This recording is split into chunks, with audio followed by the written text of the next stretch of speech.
My guest for the morning, I have a former Minister of Water Resources, Works and Housing, former Member of Parliament for Bantama in the studio, and she is very passionate about water and the issues of policy direction that tends to give a lot more communities or the population access to the resource water. We also have the communications manager for the Ghana Water Company Limited, my good friend Stanley Mate, also in the studio. How are you, Stanley? And Cecilia, how are you also? Very well, thank you. If I can call you. Yes, sure. Yeah, first names are always good, Sure. so we get interaction going. Sure. But we know that the improvement of water and sanitation is also closely related to hygiene. The point is, what sort of policy direction and trajectory are we on as a country? Do we think that is feasible enough? And say by the next 5, 10, or 2 decades, we'll have equitable distribution of water resources in our communities in our country? Well, I guess that's why we're all looking forward to Sunday, when we're going to have the spread of activities leading to World Water Day. And I have to ask you, Cecilia, would you say over the last 2 decades, as a country, our policy directions have inured to the benefit of the ordinary people for them to have equitable or clean access to water, whether it's peri-urban, urban, and then we're looking at the rural communities? Yeah, I think first of all, I'd like to say good morning to your cherished listeners and to Ghanaians who have queued into Joy TV to watch this program. I believe as a country we've moved, or we've plodded along, and we haven't done badly anyway, but we need to do more. We need to channel resources, more resources into the provision of water for the citizenry. The rural water is on course, and I believe urban water, which also takes care of the peri-urban, is on course.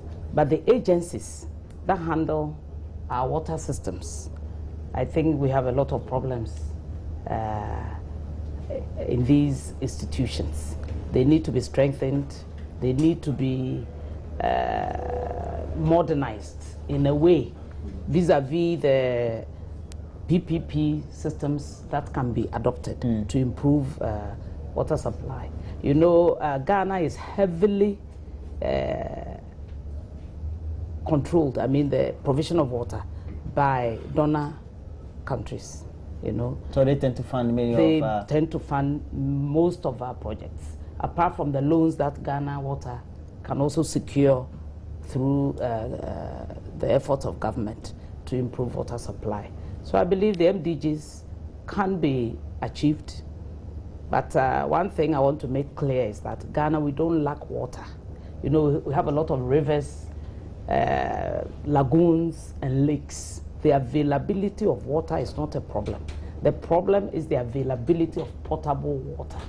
You know, I was just thinking about the World Water Day, and I realized that, you know, water is free.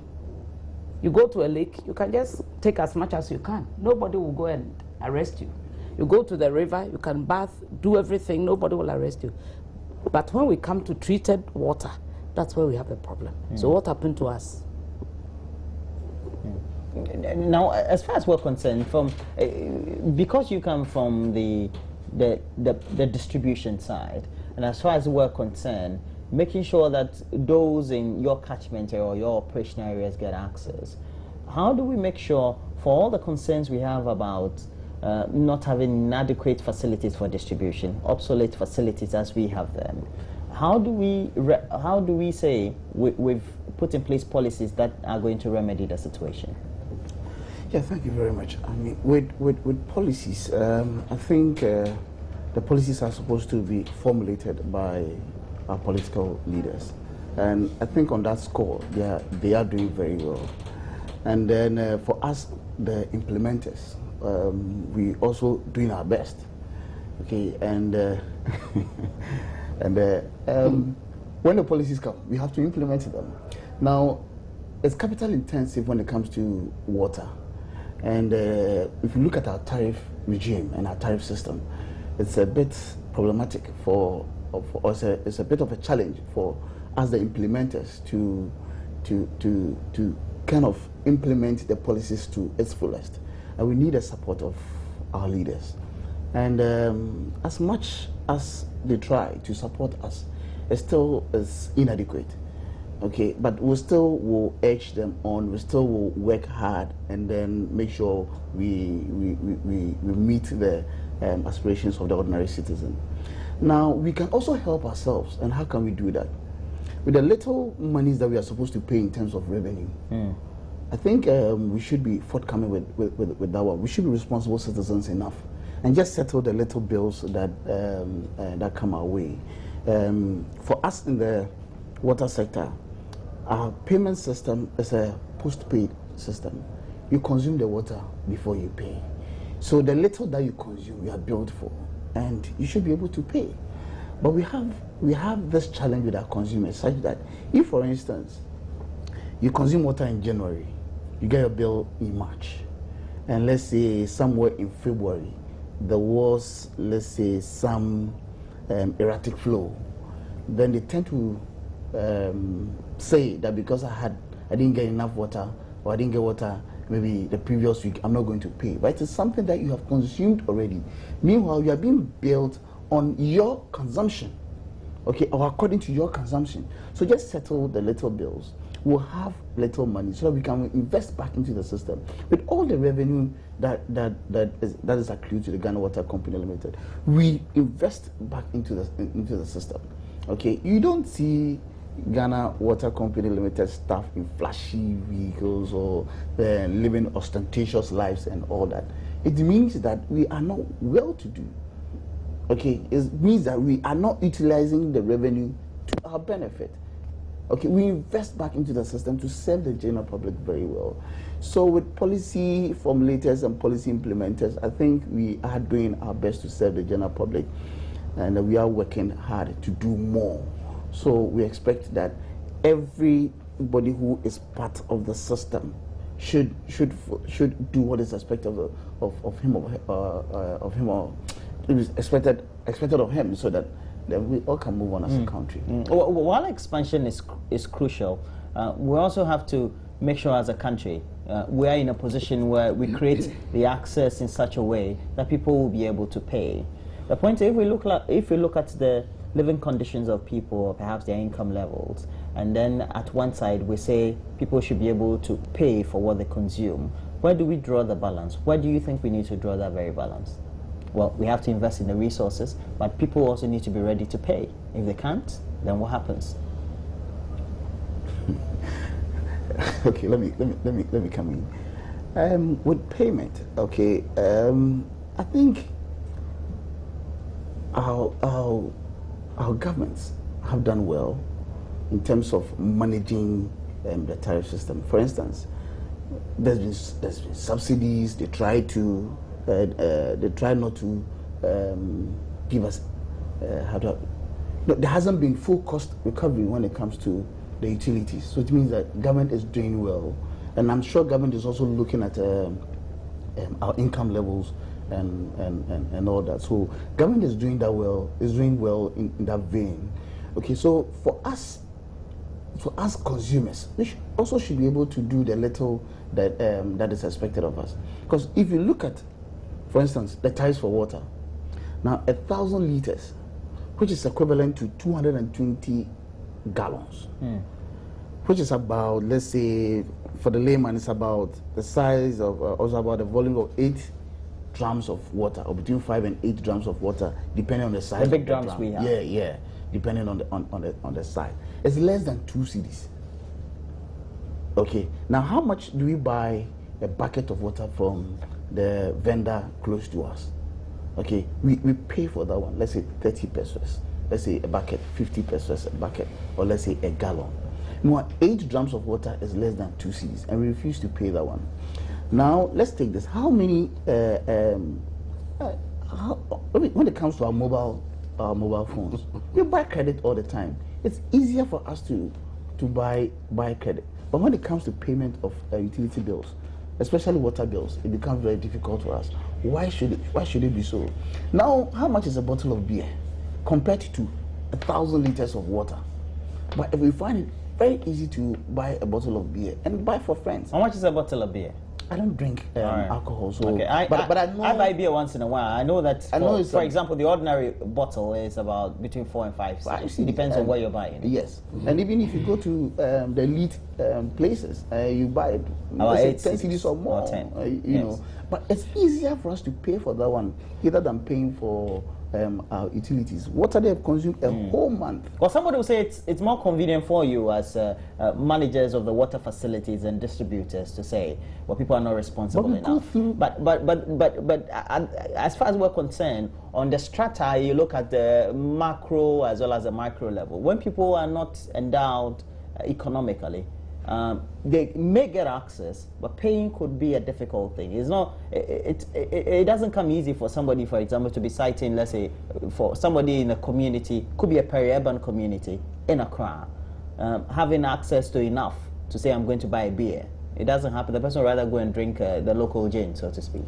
But even the local gin is more expensive than water. Not true. It's, You see, this tirade of people not paying or not being able to pay, etc., for me, it's a non-issue. It's a non-starter for today. Because on Sunday we have World Water Day. What are we doing to make sure that we focus on water, the importance of water?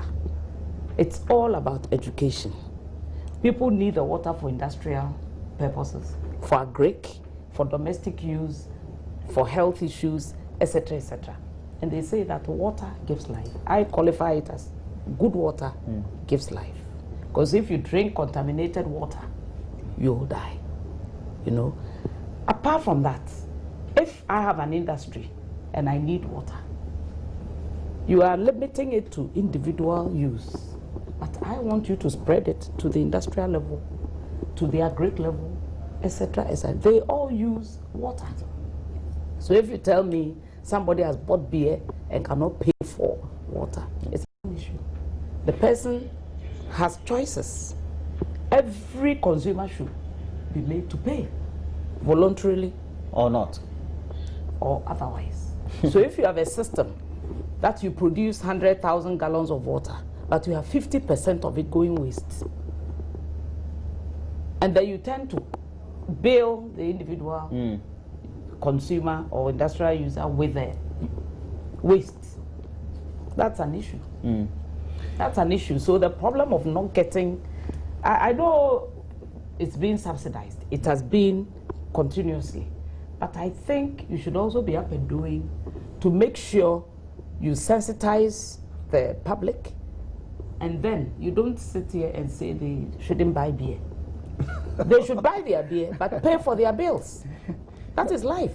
I remember he has taken me to a number of communities in Accra in which we had people illegally tapping water. Of course. It's a phenomenon that has not changed even from the time you left the Ministry of Water Resources. It's always been like that. Okay, and it's still, okay. At the policy level, how do we deal with this? Okay. I believe one way that we dealt with it during our time, and I'm sure it's still continuing, is the change of the cast pipes to HTP. Yes. That one is impenetrable.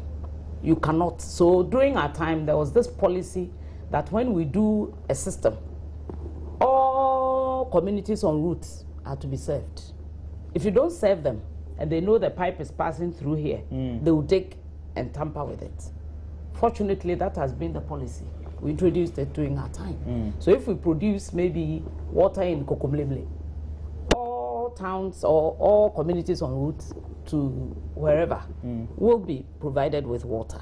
So that in itself immediately eliminates stealing through the tapping and breaking into the pipes.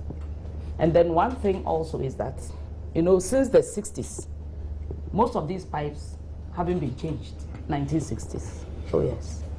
So there was also a policy, I don't know whether he remembers, that we were going to have a program whereby we'll phase out the old pipes and do new pipes instead, so that all this erosion that has occurred on pipeline areas will also be eliminated. That's also one area. So these are the issues. But the World Water Day should be observed in a big way because of the importance of water. I believe we understate our efforts and everything. You see, in the urban areas, for instance, we provide a lot of water.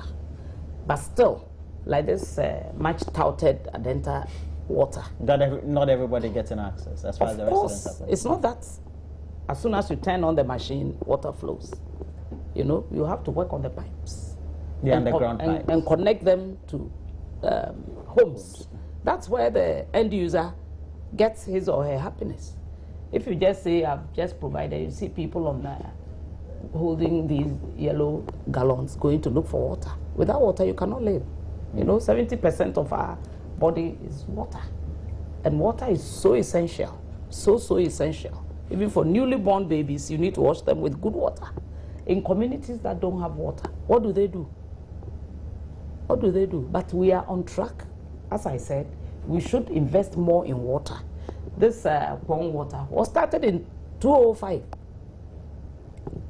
Getting the loan, I remember the figure very well, $250 million. And we wanted to do a head office even for them. But when it came to Parliament, we reviewed everything. And then it took how many years? 3 years to work on it. So it's a continuum. We did a lot of water projects. Tamale, Befikrum, Cape Coast, Kaswa interconnection, Barikesi, Kumasi expansion, all those, Kwenyaku water. And then another government starts and also does something. So it's a continuum. I have a chat here, they do it all the time. Yet to be completed projects that are looking for loans, blah, blah, blah. You still have that chat here? I have that chat okay. here. We have a planning department that works on those ones. So we have our development plans till 2025.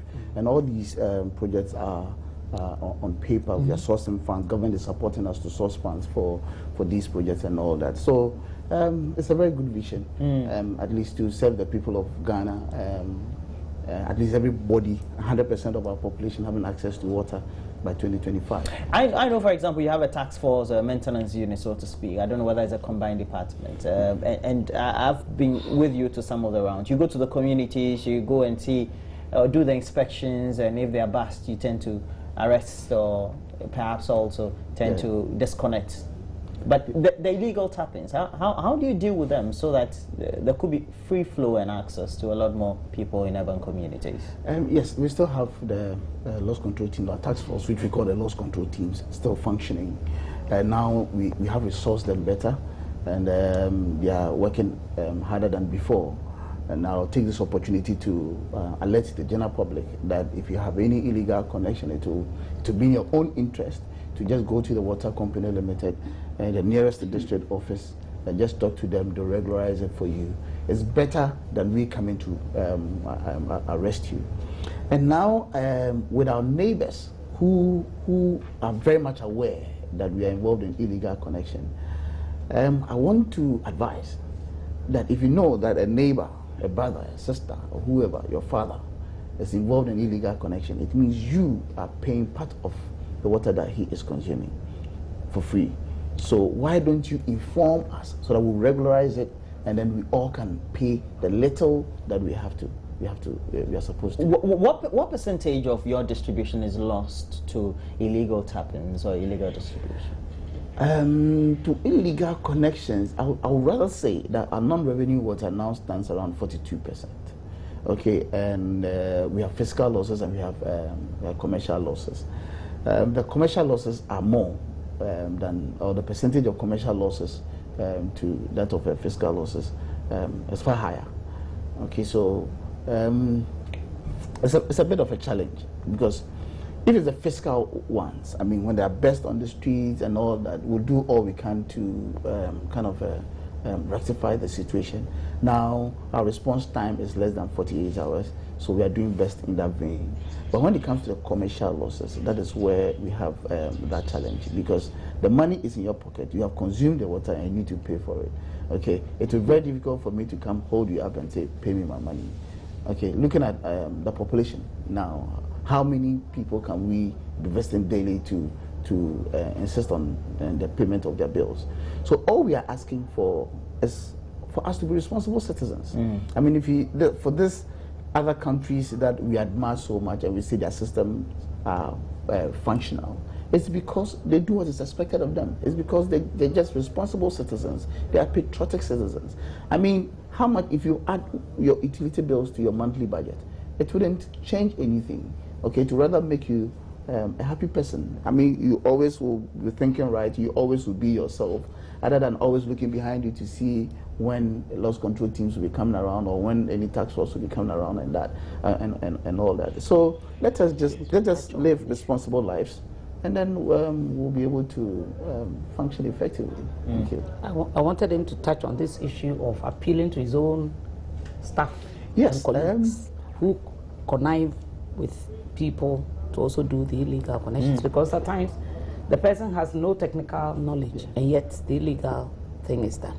By who? As part of our We had cases where people had as part of our quarterly training sessions for our staff, we do that a lot, and we can't, for now, we can't allow any bad nut to destroy the entire system. So if you're found culpable, you are dismissed, and on weekly basis we see people being dismissed and all that. That attitude is changing, but I can't say it has changed 100%. But all means we'll still have some recalcitrant ones. But then you have yourself to blame when you are found out. Okay. Now, as for energy, for example, we say we're on to sustainable use of resources, or perhaps sustainable applications of other forms of energy. And so we talk about solar, etc. But we also tend to empower a lot more communities, etc. I remember the Community Water and Sanitation Agency, for example, during the Kufuor administration, put together a facility at Abokobi, for example, and it was mechanized. And Abokobi is an urbanized area. It's in Accra. Now, how do we make sure that we go on a certain policy direction that would also empower communities to also tend to, if it's mobilization, or give them the access to some of these smaller means of generating water in their own communities? That is, if we undertake the various geological studies and we feel that we can generate enough water from their own communities. I believe that is ongoing. You know, we have various systems, boreholes, hand-dug wells, mechanized boreholes, etc., etc. The community rural water, I think we are on course. You know, as soon as the project is done, there's a committee that takes care of the maintenance, of paying of staff who man the boreholes and collect monies. Unlike Ghana Water, people use their water before they pay. With the rural setting, the systems we have there, they pay for the water. But it's like the community will meet and decide. If the water is like 1 bucket for 1 city, they can decide to pay 50 pesos for that. And that's what they use to maintain and make sure the water is good. There is already a policy or policies in that sector. In that very direction. They've been doing quite well from some time now. Well, we have on the line Samson Ahi. He was supposed to have joined us in the studio, but I guess because of unforeseen circumstances, couldn't have. He's on the line, and Mr. Ahi, a very good morning to you. He's a Deputy Minister for Water Resources, Works and Housing. What's the current state of the policy to make sure we improve water access or provision to urban communities, not only perhaps in Kumasi, but also especially in the capital region, Accra?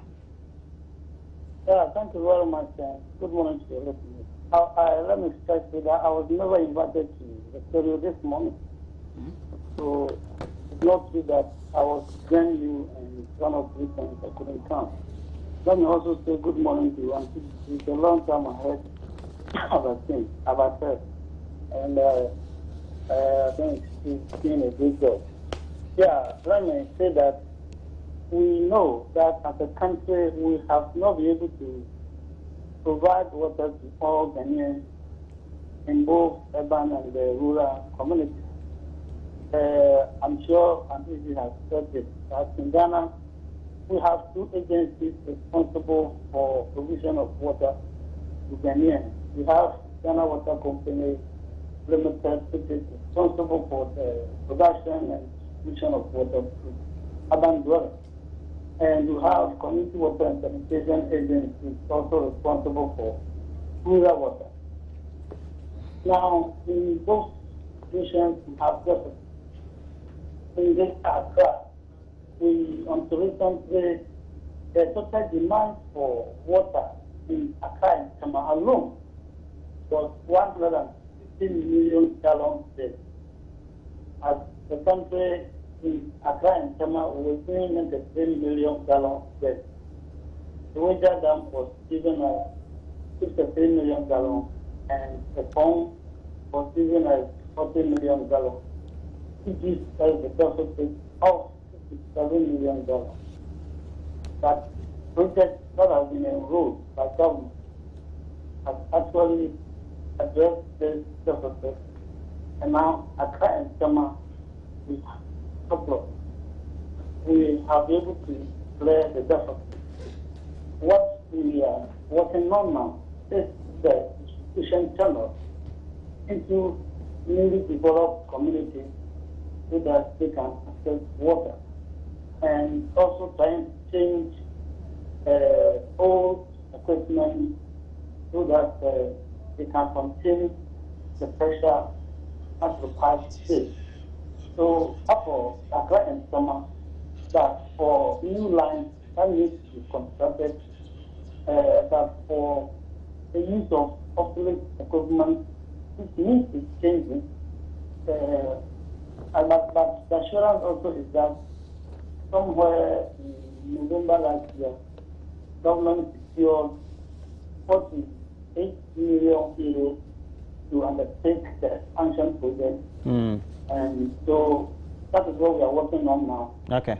To ensure that we construct new lines into newly developed communities, and also change old equipment so that we can actually connect communities to basic access water. When you go to the rural communities, there are various programs going on, community water and sanitation, constructing more water systems across the country, doing mechanized boreholes and hand-dug wells, and so on and so forth. And so the idea is that by 2025, we would have covered the entire country. So as we speak, if we take the rural water, we envisage that by the end of this year, we would have covered 55%, and the urban water would have also covered 78%. And so we are working to address the various deficits. Now, over the last year or two, the announcement was made about how, if it comes into stream, the pond water works and the rehabilitation that was undertaken there would give a lot more respite to communities in the sections of Adenta, Dodowa, etc. But we get to find from the residents in Adenta, especially in that very municipality, that not all the houses really, or the households, tend to get access to water. Didn't you know that as a ministry, and what have you done so far to address that? Now, it is true. The expansion work which was done at home to add 40 million gallons into the system, if you could recall, in January, His Excellency the President, in December, the President commissioned the first 20 million gallons. That has been distributed into the system. And so you also agree with me that before Christmas and even during the Christmas, people testified from Adenta, Medina, Zongo, that community, which over the years have not received water over 20 years, confirmed that some of them have received water. I think what is happening now is, as I mentioned earlier, the obsolete equipment, old equipment, which because of the pressure now, I'm not, and those have even busted. And that is why I have the funding to do the reconnection, to construct new pipelines. And I mean, so if you are not on the old channel by Ghana Water Company, until new lines are constructed, you cannot access water. So I will not dispute the fact that somebody may live in Adenta today and but Mr. Ahi, then is that not misleading to go on the trajectory of communicating that, well, everybody within that very catchment municipality and environs is going to get access water, perhaps making a lot more political capital out of it, whilst residents really in need of the resource don't get access? No, that cannot be a misleading statement. That is on the ground. I told you that the expansion is to add $40 million. Sure. We have completed the expansion. We still have a $20 million system in the system. I mean, in the dam. And residents still don't have water. We can't push it because of the newly developed community. You understand? And so that is why, again, government has secured funding to do the connection. Well, sure. So newly developed communities can also access water. But all those communities who were being served under Ghana Water Company old lines, they have access to water. All right. The point is, we have households that are on the old lines. Didn't we know that we needed to put a lot more of the new households on new lines or reconnected onto the new lines, so to speak? So it means that investing in the lines, that would make a lot more reasonable sense in my opinion. So working on those lines, if you go to Opongo, you will see that we built very huge booster station there to reservoir there where the water will be pumped into before it is distributed to each pond and so on and so forth. And so when you go there now, you will see, if you go to Ayarafa, you realize that works are going on. Before Ayarafa communities were not did not exist. All right. You understand? Well, sir, you don't go on. We have guests in the studio as well. Stanley Mate works with the Ghana Water Company. He's a lead communication manager over there. And then we also have a former Deputy Minister of Water Resources, Minister of State for Water Resources, Works and Housing. And also a former Member of Parliament for Bantama, Cecilia Dapa. I believe you know her very well as well. But the new issue for many residents in urban Accra and in many communities in the country that are urbanized is the fact that the energy crisis is also affecting the way water is pumped to those communities, unless perhaps my experiences with the community members are wrong. Are you in the know about that? And what are you doing about it, Mr. Ahi? Yes, because you need power to be able to pump the water into the various tanks before we can distribute. And so what we have done, we have written to ECG to give us dedicated power to the two main stations, that is Bigger and then the phone. I think this has been done in Roger. And so we have a dedicated power in there.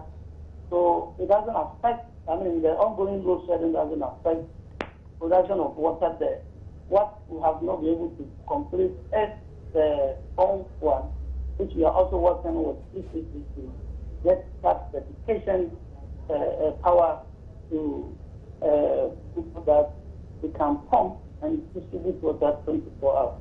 So I agree that you will need the power so that you can pump. And so if you don't have power, it can also affect your ability to produce and distribute water. All right. That is another factor. Okay, please be on the line for me, because let me just get some response from you. Now, we know that we're having an energy crisis. We don't only have distribution perhaps centers. I don't know how we want to classify, but we also have booster stations and dotted around the communities as well. So while we serve power to the main distribution centers, the booster stations also need to be given adequate provision as well. Sure. That is lacking. Sure.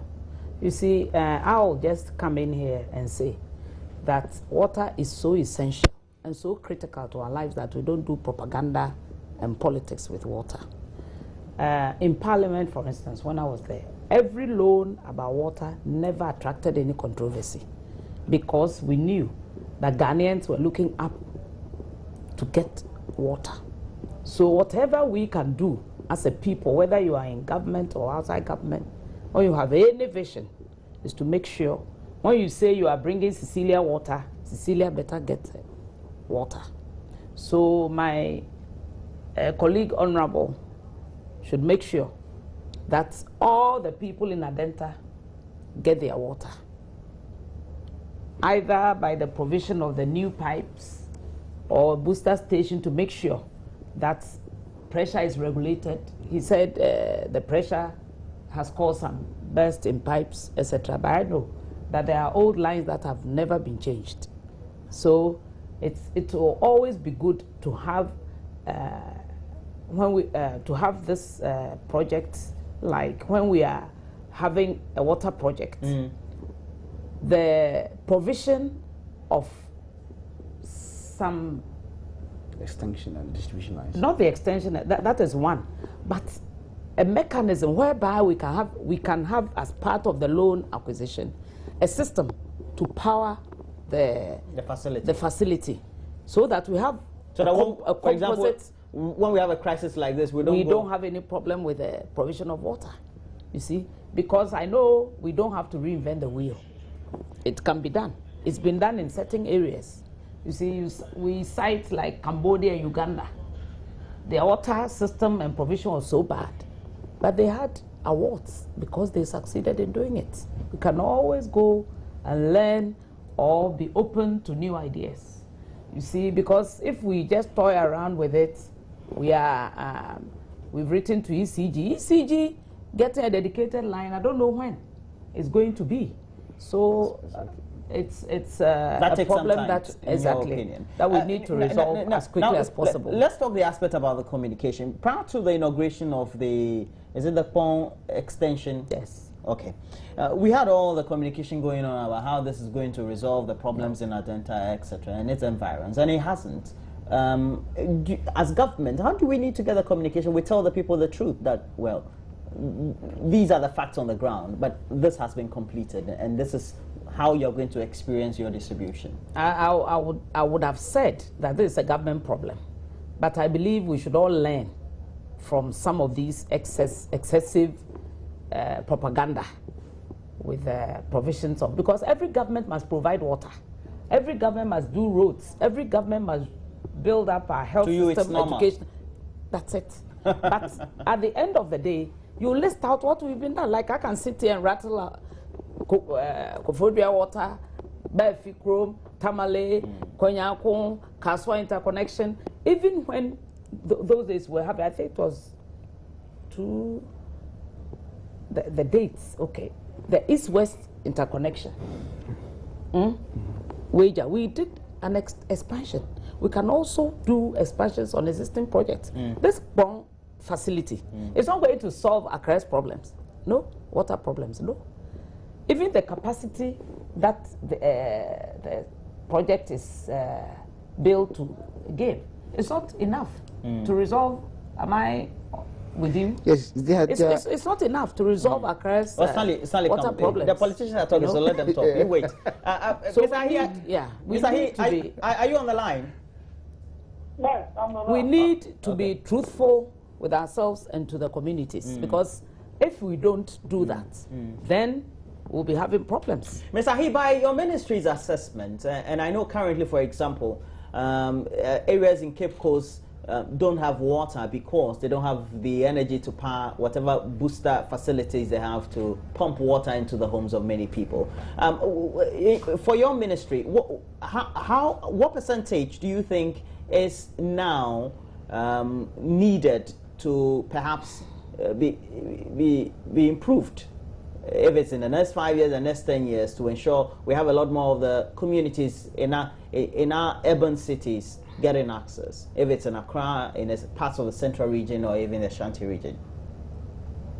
Yeah, I've said earlier that we, by the end of 2015, will have covered 76% of urban water requirements. Really? Which means, yes, which means that we will have about 23% to go. You understand? If you listen to the media press that my minister did somewhere in December last year, he made mention about the fact that the pond expansion project was going to greatly help to solve the water problems that we have in the country. In Accra and Tema. He also made mention about the fact that the government has secured, government knowing very well that there are some newly developed communities, government has secured 48 million euros to undertake that project. And so it's not as if government is not envisaged that producing the water alone, system in the system can give water to people living in Accra and Tema. Government has thought over it. That is why we went out to secure funding, have the funding now, and we are in the process of just doing the construction. And so, as Auntie said, nobody can talk with water. Water as the commodity which has no alternative in this world. And so, nobody will want to talk with water. It is the duty of us, for that matter, at this period in our country, to ensure that we do our best to provide water to our people. And that is exactly what government is doing. It is true. Going forward, population is growing, and so even if one is providing 80 million gallons today, tomorrow you will expect that it will increase. And that is why there is another project to do the second phase of the pond expansion project. And so if you go to the commercial, for instance, the Barricade project was providing 24 million gallons. We expanded it to add 6 million gallons. So now we are producing 30 million gallons, which exceeds what most people need today. And that's why we are all talking about this power system. The focus, for instance, the Kakum system, they're able to produce about 16 million gallons.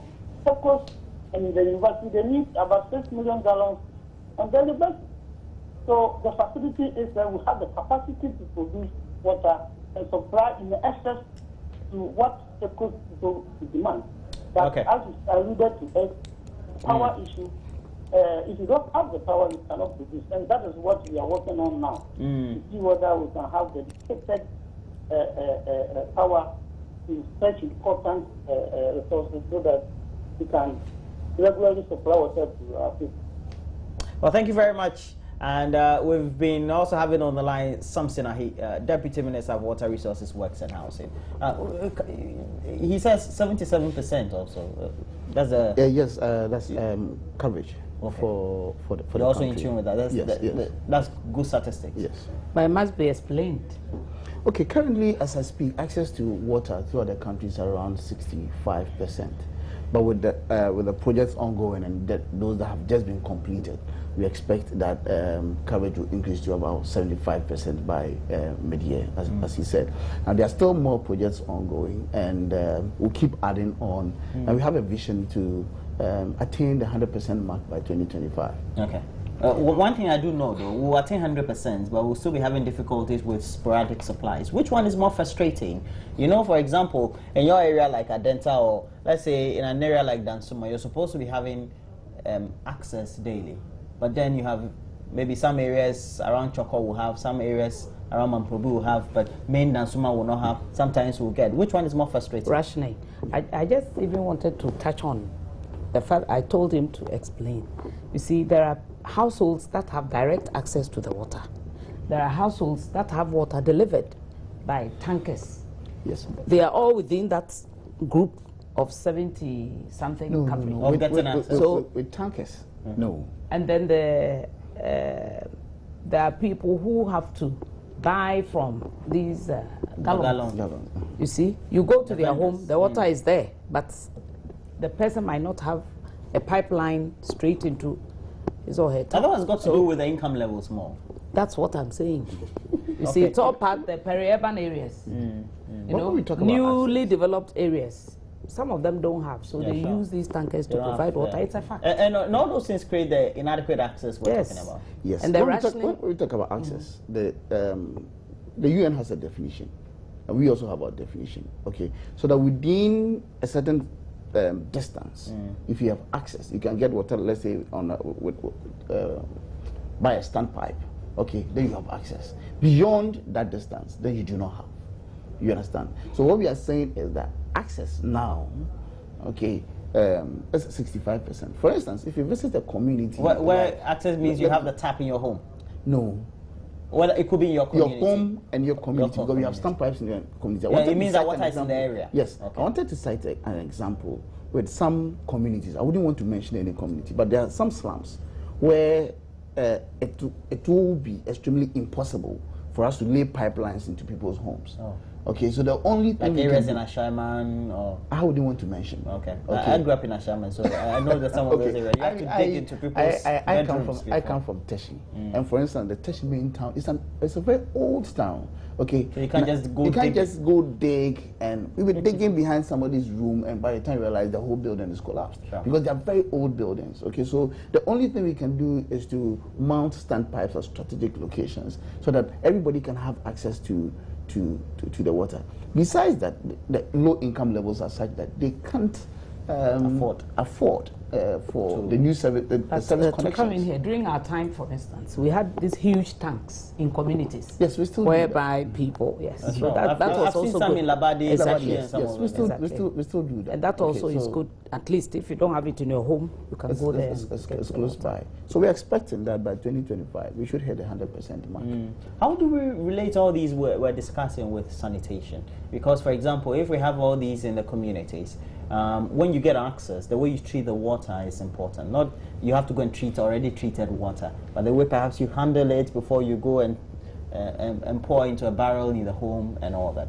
That is very important because I remember for Sanitation Day, the theme was sanitation gives dignity. Water gives life and sanitation gives dignity. Because if there's no sanitation, we behave like some subspecies. And I believe it's very, very vital. For instance, if you visit the Ghana Water Production Lab, the pH level is normal, impeccable, not normal, very good. But along the route, those days when people will just tap into and break the pipeline. So that's what they introduce contamination. Exactly. And like you are saying, if you are picking from a tap and your hands are dirty, there are people who even pass the water through their fingers into the fetching bowl, and the water gets contaminated. So every drop of water should be treated with respect so that we can maximize the quality that we have in the water. Okay, please wrap up for me. The Ghana Water Company also supports consumers in that vein. And what we do is we have a quality assurance department where we sample water within the communities on a daily basis. So when we realize any anomaly, what we do is to isolate the area and have it rectified as early as practicable. So we try to support in that vein. We need quality drinking water. Now, for the people in Adenta, I would want to say that there's enough water in Adenta, but because the lines, one, are old, and two, because they haven't experienced the high pressures that they're experiencing now. The slightest... They've had some bursts. Yes, there's several of them. And what we do is to isolate the area and work on So them. that's what you're doing now? Yes, that's what we are doing. So if you live within Adenta and you don't have access to water, report to our district officers will come around and have it rectified. We also will urge all of them to report any burst as early as possible so that we'll have it rectified. We have a 24-hour fault team.